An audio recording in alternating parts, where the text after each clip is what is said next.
When my husband passed away, I kept the inheritance of 15 million euros for myself, as well as the villa on the Côte d'Azur that was in my name. When I returned from the wake, my daughter-in-law threw my suitcases in the garage. From now on, you'll share the dog's bed. I simply nodded. That's when I decided to do something. I'm happy to have you here. Follow my story to the end and tell me from which city you're listening. That way I can see how far my story has traveled. My name is Solange Lefebvre and I am 19 years old. I never thought that the most painful day of my life would also become the day when I would discover the true face of my family. It was a Tuesday in October when we laid Marcel to rest. 42 years of marriage vanished under the cold drizzle that seemed to mock my pain. Throughout the ceremony, I maintained the composure that Marcel would have expected of me. I greeted those who had come to offer their condolences. I thanked them for their words of comfort and held my grandchildren's hands as they mourned their grandfather.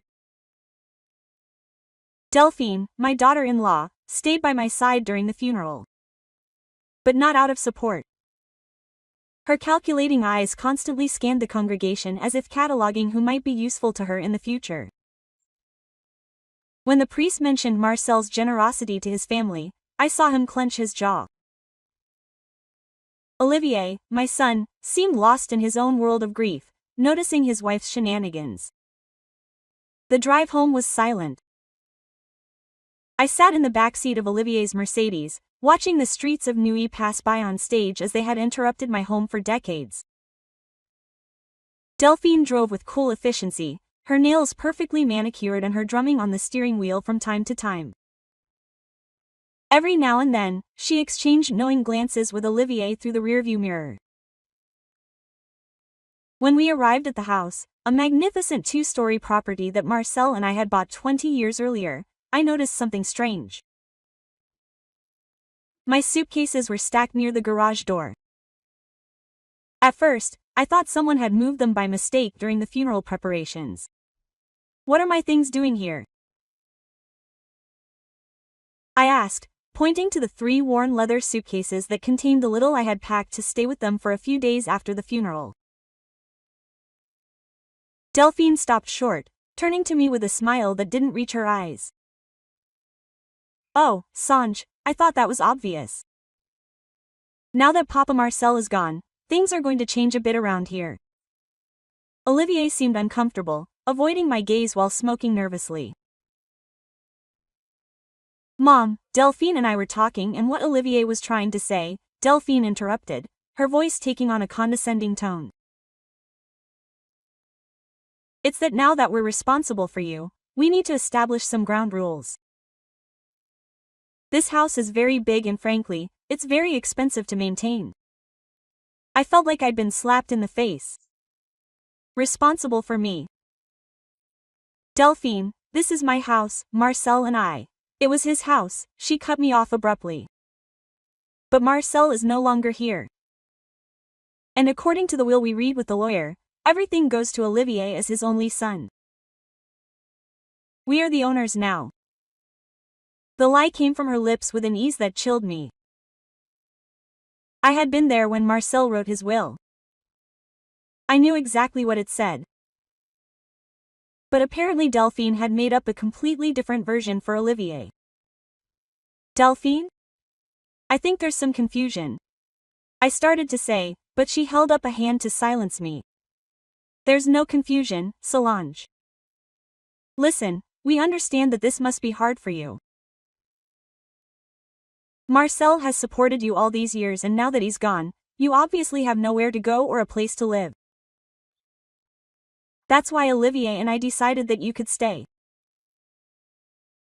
The way she said staying sounded more like a sentence than a generous offer. She continued, heading toward the suitcases. You'll have to stay here in the service room next to the garage. The master suite is now ours and the kids need their own space. We hope you understand. Olivier finally spoke. His voice was barely a whisper. Mom, this will be temporary, just until we get organized. I looked at the room he was talking about.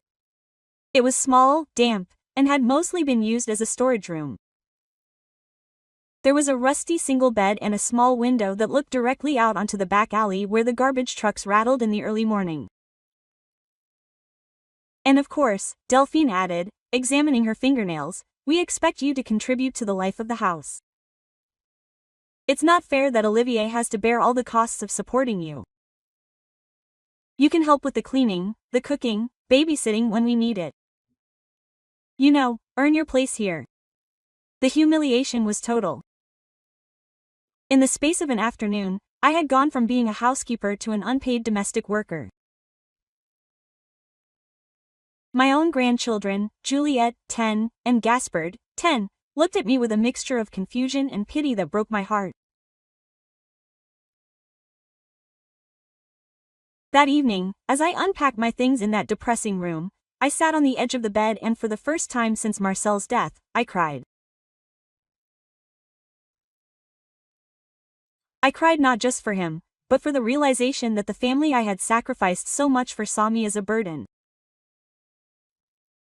What Delphine and Olivier didn't know was that Marcel had been very careful with his finances. For the last 5 years of his life, he had worked tirelessly to secure my future, knowing that his heart was failing. There were accounts in my name, assets that only I knew existed.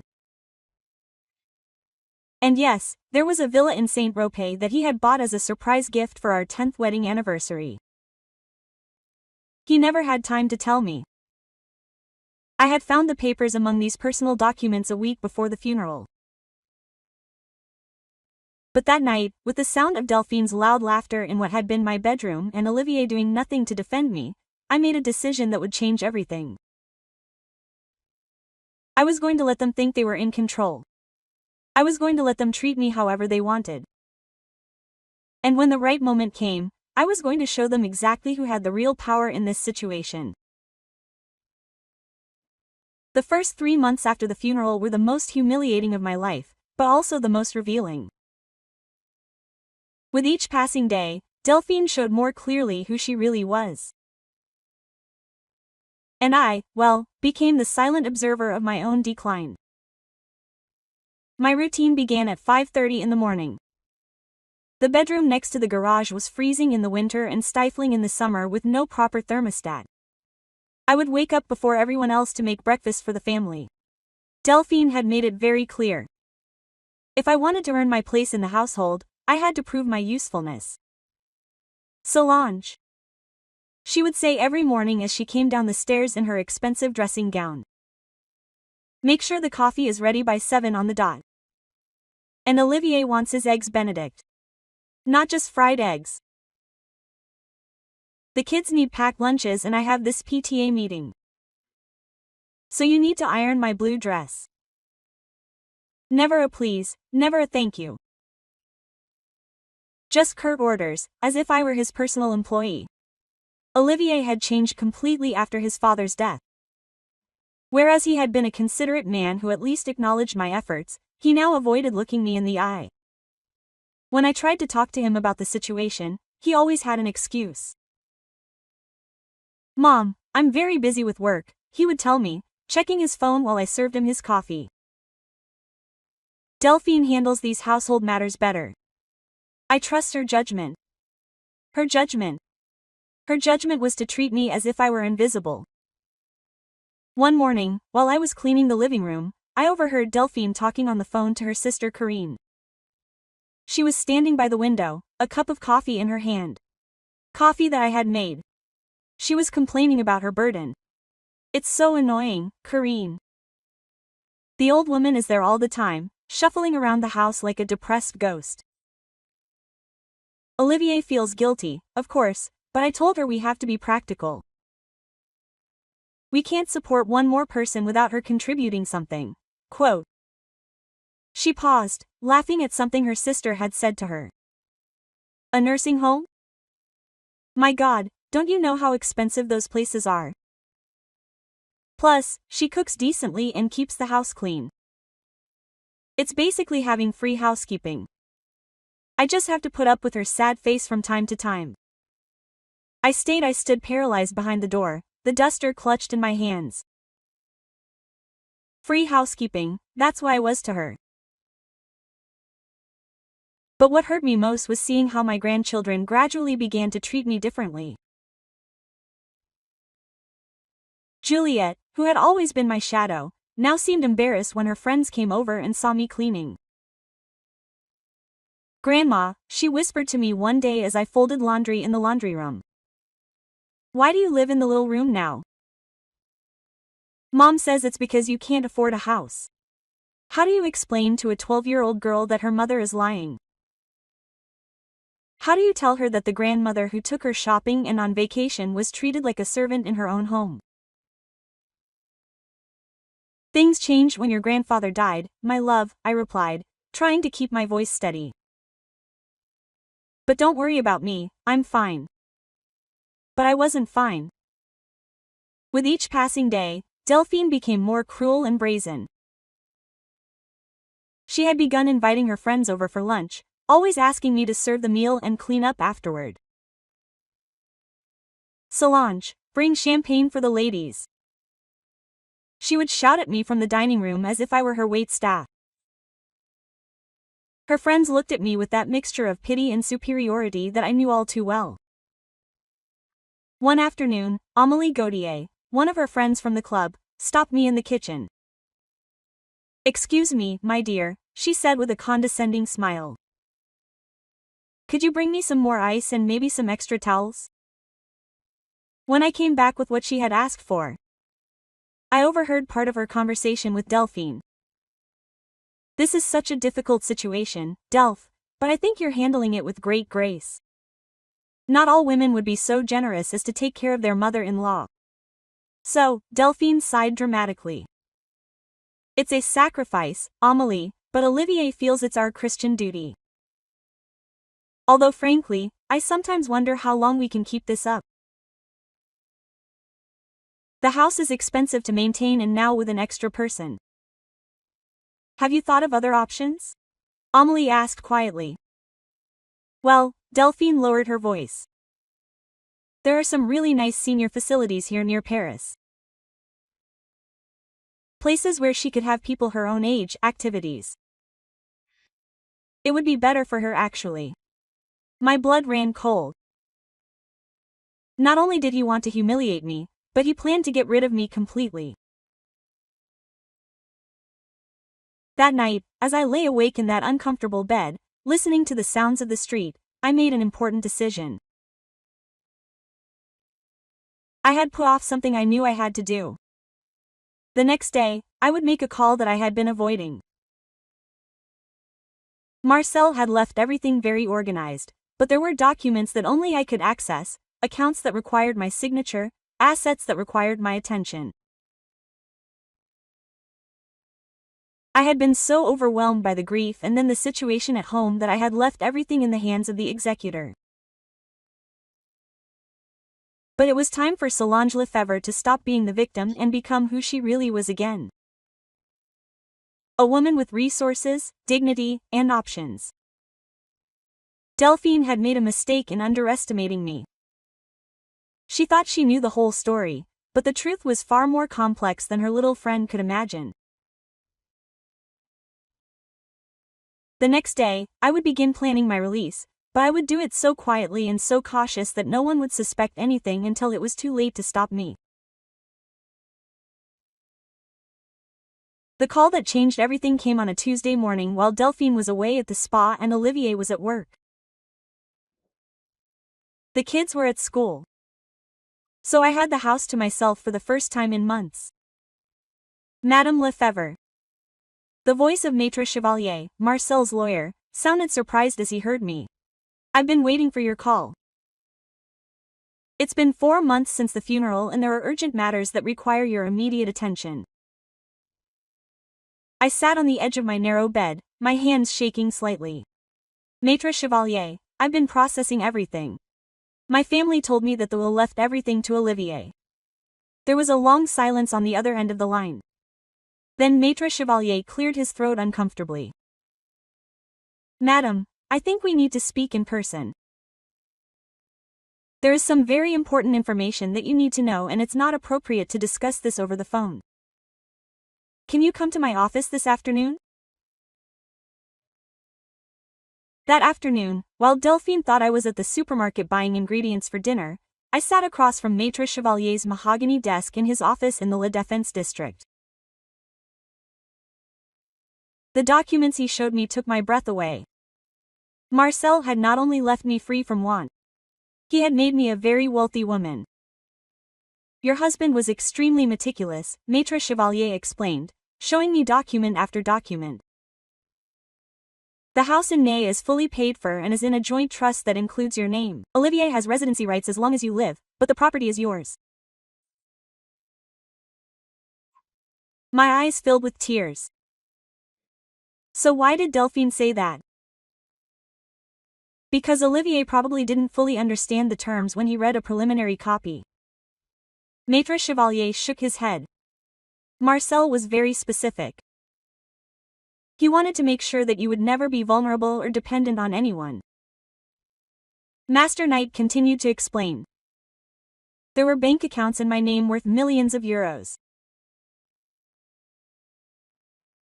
There were real estate investments, stocks, bonds, and then came the biggest surprise of all, the property on the French Riviera. Master Knight slid a sword file toward me. Your husband bought it 3 years ago as a surprise gift. It's a beachfront villa, fully furnished with cleaning staff. He wanted to take you there for your wedding anniversary. The photo showed me a dream house, white walls, high ceilings, huge bay windows overlooking the turquoise sea.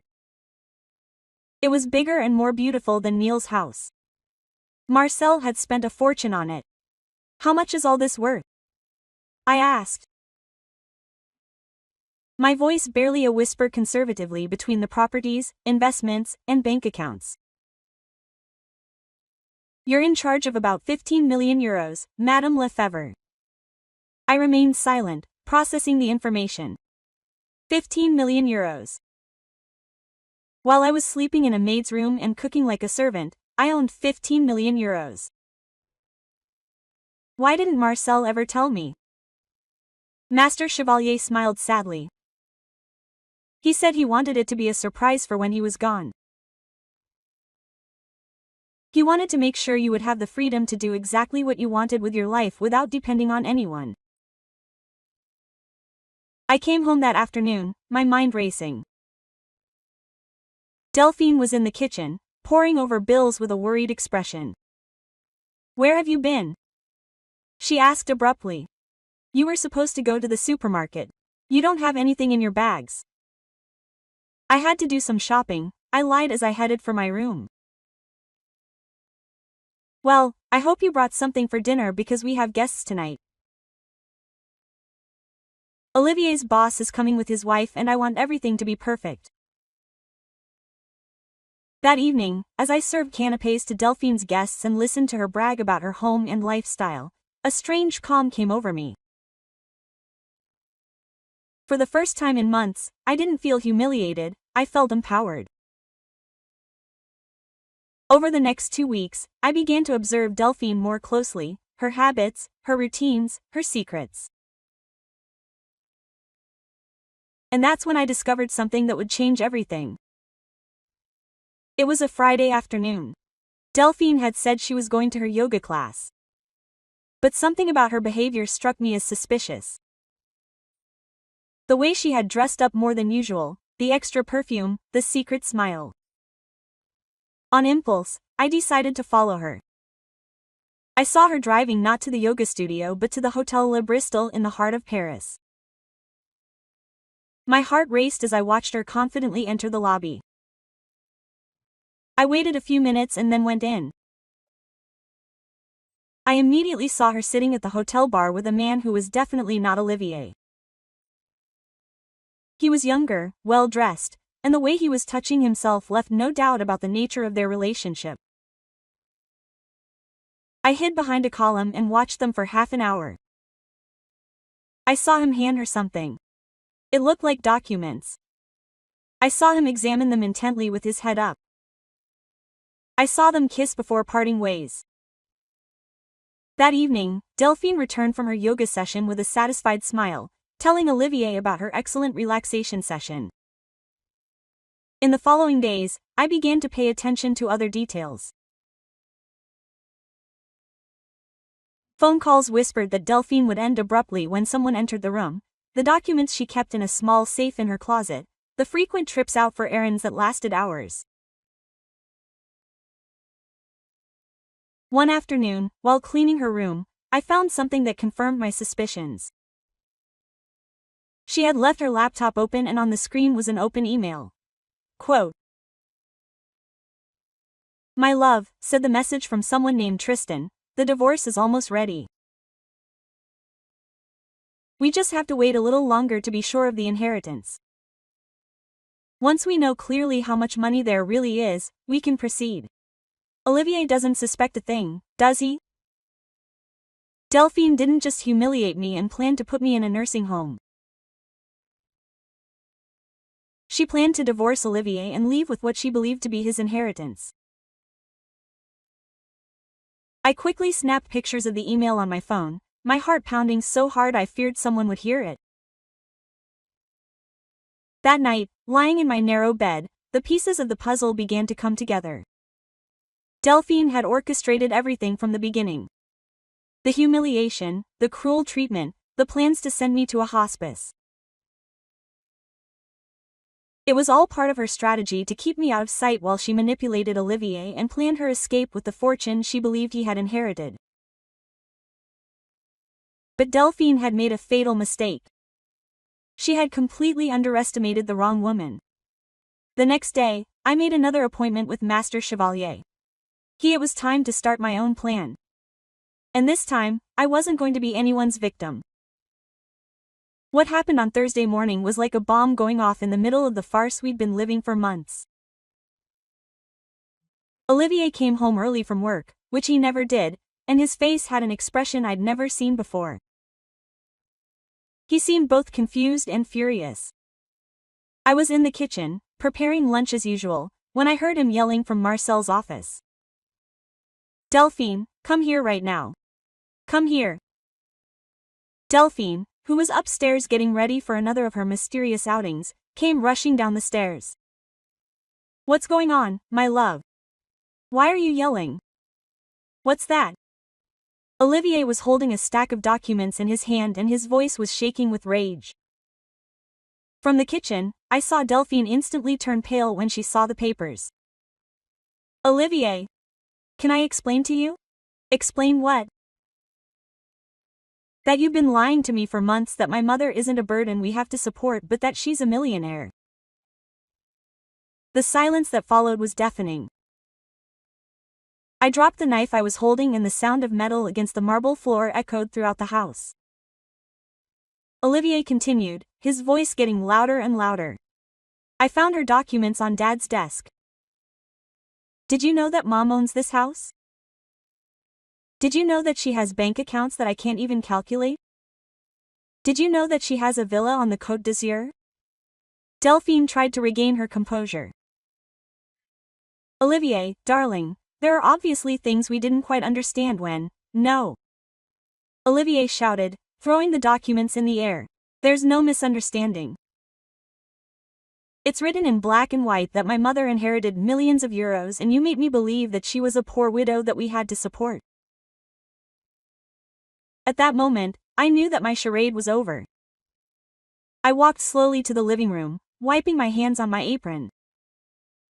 Olivier looked at me with an expression of pain and shame that broke my heart. "Mom, is it true? You have money. All this time, you've had money?" Before I could answer, Delphine intervened desperately. "Olivier, she deceived us. She made us believe that she needed help when in reality I deceived you." For the first time in months, my voice came out loud and clear. "Delphine, you're the one who told me that this house was now yours.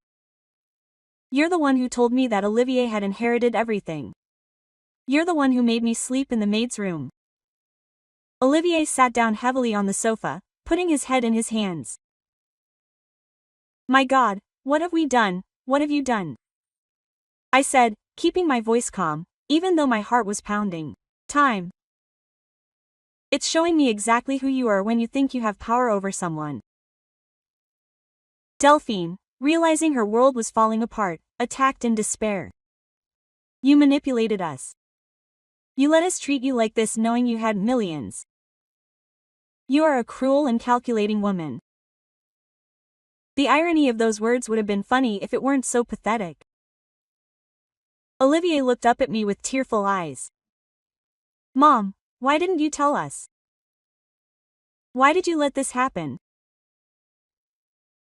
The question hurt me more than all the months of humiliation put together, because my own son, my only real family, had participated in my degradation. Because I needed to know, I finally answered. I needed to know if you loved me for who I was or if you loved me because it was convenient. I needed to know if you respected the woman who raised you or if you only respected what I could do for you. Delphine turned to Olivier, her eyes shining with panic. Olivier, you can't believe this. She's trying to manipulate you.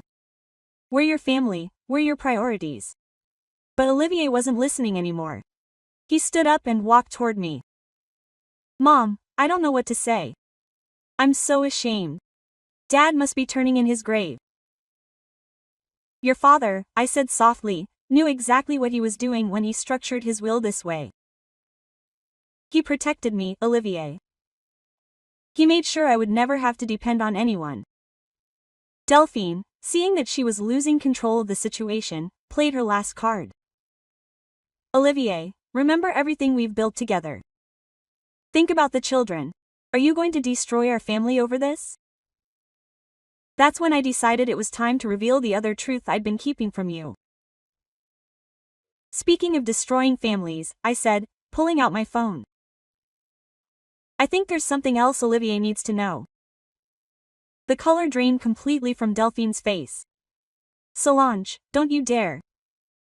I showed the photos I had taken of the emails, the images of them with Tristan Fournier at the hotel. Do you want to talk to Olivier about your boyfriend or should I?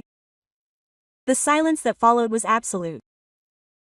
Olivier took my phone with trembling hands, reading the messages, looking at the photos.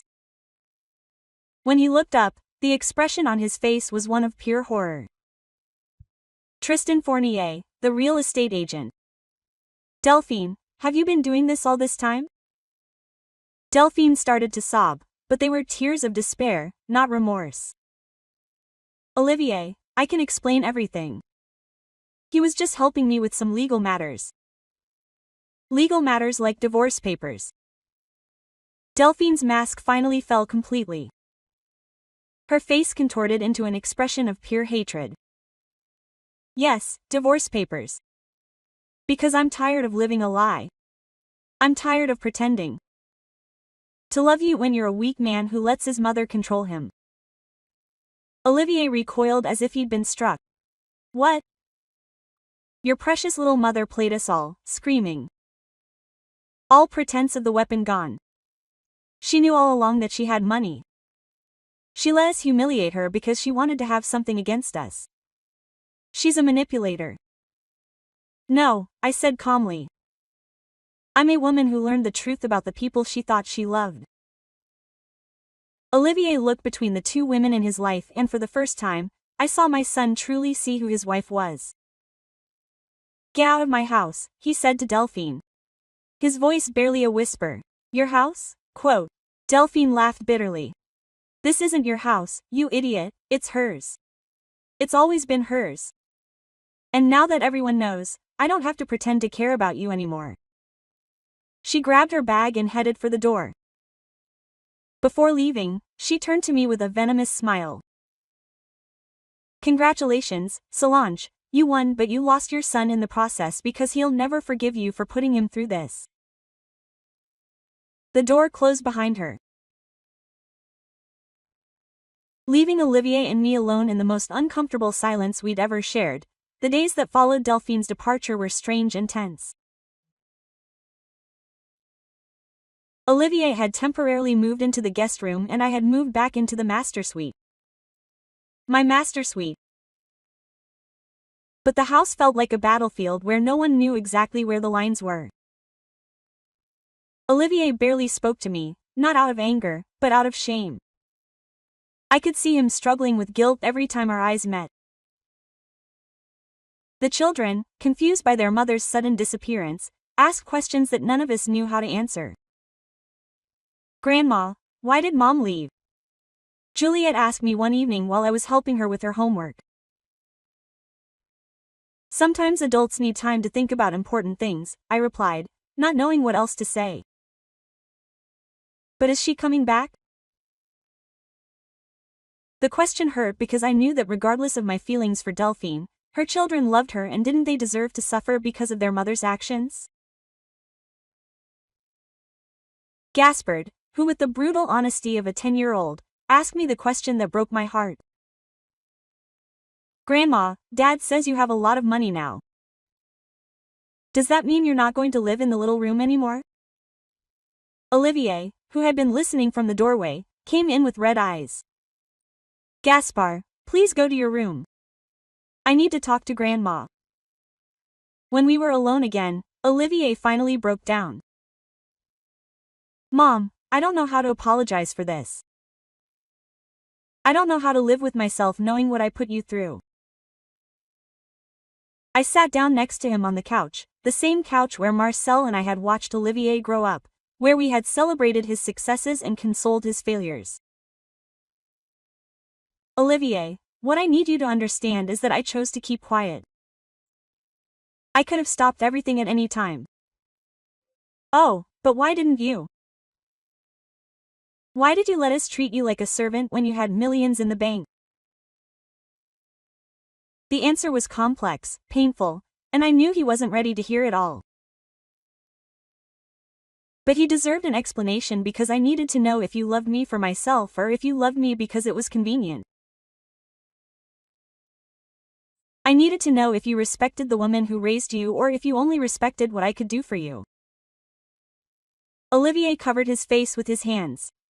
"I failed the test, didn't I?" "You didn't fail, my son. You learned. There's a difference." Over the next few weeks, we tried to establish a new normal. Olivier saw a therapist trying to process not only Delphine's betrayal, but also his own role in my humiliation. The children were slowly adjusting to the idea that their parents were unlikely to reconcile. But Delphine wasn't done with us. The first sign was when the children returned from their weekend visit with her, quieter than usual.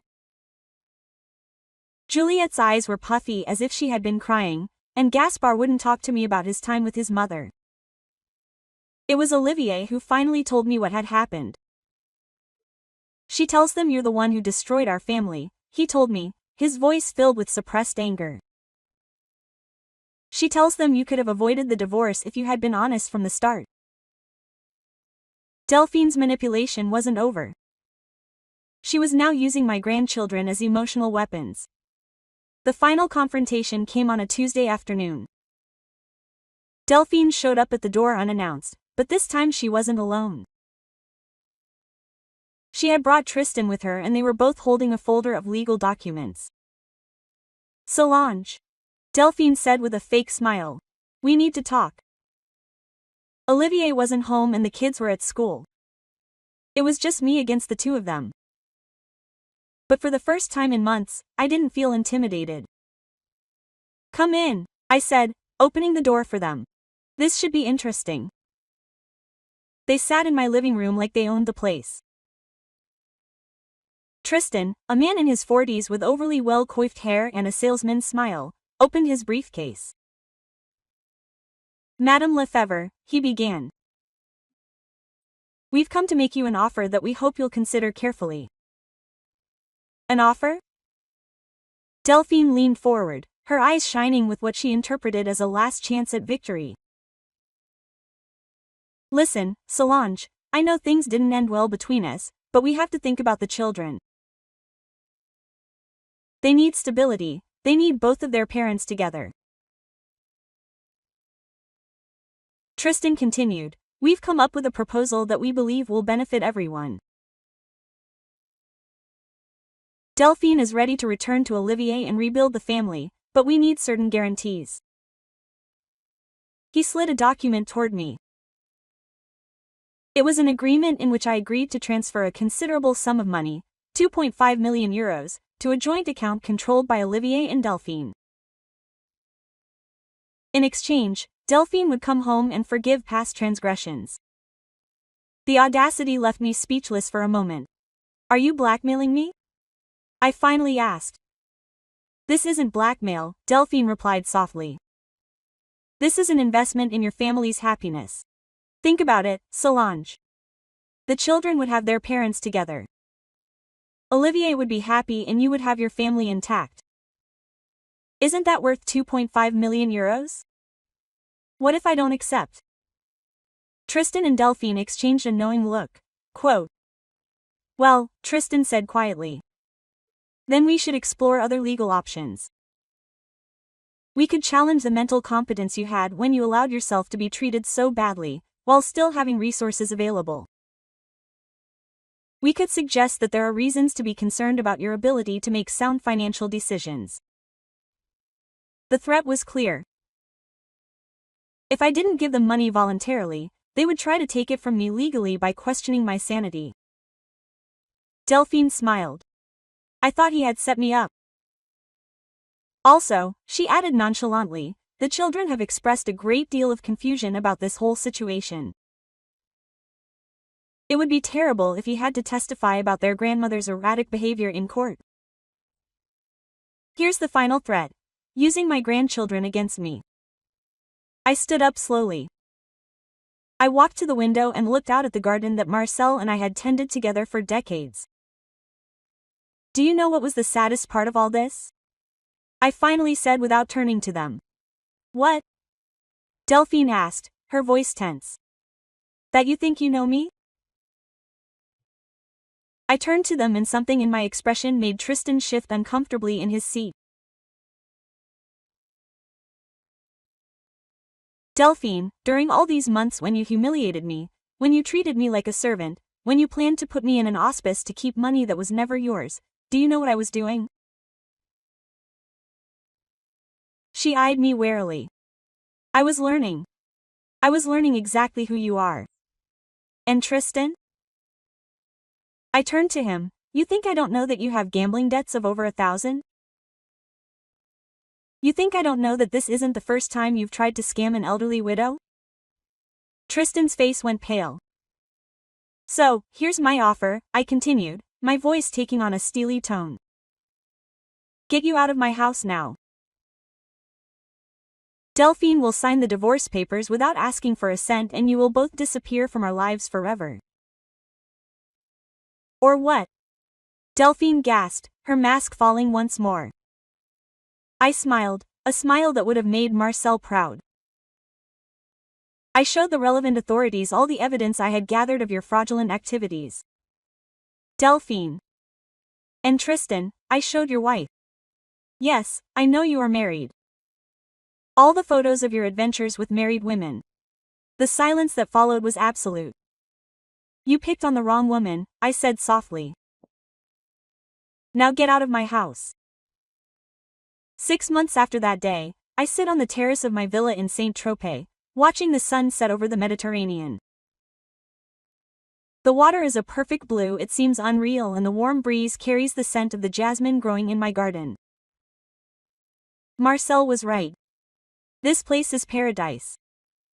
The transition was neither immediate nor easy. After Delphine and Tristan were out of my house that afternoon, tails between their legs and their plans in ruins, and I had to make the hardest decisions of my life. Olivier divorced Delphine in 2 months. She didn't fight it. She had no choice after the evidence of his infidelity and plans to cheat surfaced. The process was clean and quick. Exactly. As I had anticipated, the kids were the hardest part. Juliette and Gaspard deserved an explanation they could understand, one that wouldn't make their mother a complete villain, but one that wouldn't minimize the truth either. Adults sometimes make bad decisions when they're scared or confused, I told them one afternoon as we baked cookies together in my kitchen. Your mom made decisions that hurt the family. And now she has to learn to live with the consequences. But can we still love her? Gaspar asked with that simple wisdom of children. Of course we can, I replied, hugging him tightly. Love doesn't just end because someone makes mistakes, but love also means protecting yourself from people who hurt you repeatedly. Olivier struggled more than the children. Guilt consumed him, and for weeks he begged me to stay in Paris.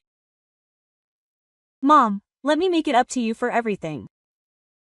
Let me take care of you like I should have done all along. One evening, while we were digesting alone after the children were born, we finally had the conversation we had been avoiding for so long. Do you forgive me? He asked, tears in my eyes. Olivier, I told him, taking his hand, there is nothing to forgive. You were manipulated by a woman who knew exactly how to control your emotions. What matters now is that you have learned who you really are when faced with difficult decisions. But I hurt you, I humiliated you, I treated you. You treated me the way Delphine taught you to treat me. And when you learned the truth, you immediately wanted to repair the damage. That tells me everything I need to know about the man you are. But despite the forgiveness, despite the renewed love between us, I knew I had to leave. Paris was full of painful memories and I needed a fresh start. More importantly, I needed Olivier to learn to be independent, to make his own decisions without the influence of a strong woman, whether it was his mother or his ex-wife. Why did the Côte d'Azur ask me when I told him about my plans? I showed him the photos of the villa Marcel had bought for us because your father wanted me to be free to choose my own adventure. And that was my choice. Olivier smiled for the first time in weeks. Dad has always been smarter than all of us, hasn't he? We made a plan. Olivier and the children would come visit me during the summer holidays and Christmas. I would return to Paris for their birthdays and important events. We would have weekly video calls, but we would mostly live our own lives. Before leaving, there was one last item of business to take care of. I set up an educational trust for Juliet and Gaspar. When they turned 10, they would have access to funds for college and to settle into adult life. But the money would come with strings attached. He had to maintain good grades, volunteer, and most importantly, write annual letters reflecting on the lessons they had learned from this family experience. For Olivier, I transferred Neil's house entirely into his name, with enough funds to maintain it and raise the children comfortably. I didn't want him to feel dependent on me, but I also didn't want him to struggle financially as a single father. That's too much, Mom. He protested when he saw the documents. That's not too much. That's exactly what your father would have wanted. On the day I left, Olivier and the children accompanied me to the airport. No dramatic tears or heartbreaking goodbyes. There was a peace within us all that we hadn't felt in years. I'm going to miss you, Granny, Juliet said, hugging me tightly. I'm going to miss you too, my love, but now we have something to look forward to. Your beach vacation. Gaspar gave me a letter he had written. It's so that you don't forget us, he said seriously. I opened it as the plane took off. In his child's handwriting, he had written, Dear Granny, thank you for teaching us that strong people are those who help others, not those who hurt. We love you. Now, 6 months later, my life has a completely different rhythm. I wake up when I want to, not because someone else needs their breakfast. I walk on the beach every morning, which I never got to do when I was constantly serving others. I started taking painting classes, something I've wanted to do for decades but never had the time. My home is full of life in a way I never expected. Marie and Joseph, the couple who maintain the property, have become dear friends. Their grandchildren come to visit me on the weekends and I teach them English while they teach me better Spanish. I've started volunteering at the local hospital, helping translate for tourists who need medical attention. It's rewarding to use my life experience to help others, but on my own terms. Olivier calls me every Sunday and our conversations are now real, honest. He tells me about his appointments. He's started seeing people very cautiously and about the children's successes. I tell him about my adventures, my new friends, my plans for the future. Mom, he told me last week, you look so happy. I am, my son, for the first time in years, I am.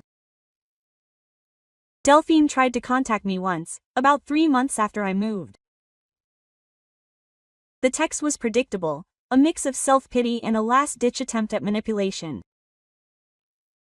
She said she had reflected on her mistakes and wanted to make peace for the sake of the children. I deleted it without responding. Some people don't deserve second chances, especially when they've already blown so many first ones. Delphine had shown herself to be a man of her own when she thought she had the power on several occasions. That information was all I needed to know about her for the rest of my life. This morning, as I drank my coffee on the terrace, I thought about Marcel. To the way he had so carefully planned my freedom, to the way he had known, even without knowing the specific details, that I would need the financial strength to defend my dignity. Thank you, my love, I said to the wind. You knew exactly what you were doing. At 60, I learned something that took me decades to understand. True wealth is not money in the bank. Although that certainly helps. True wealth is the freedom to choose how you want to live and who you want to surround yourself with. I have both now and for the first time in my life. No one, absolutely no one can take them away from me. This afternoon, Juliet and Gaspar arrive for their spring break. We will build sand castles, look for seashells, and cook together in my kitchen.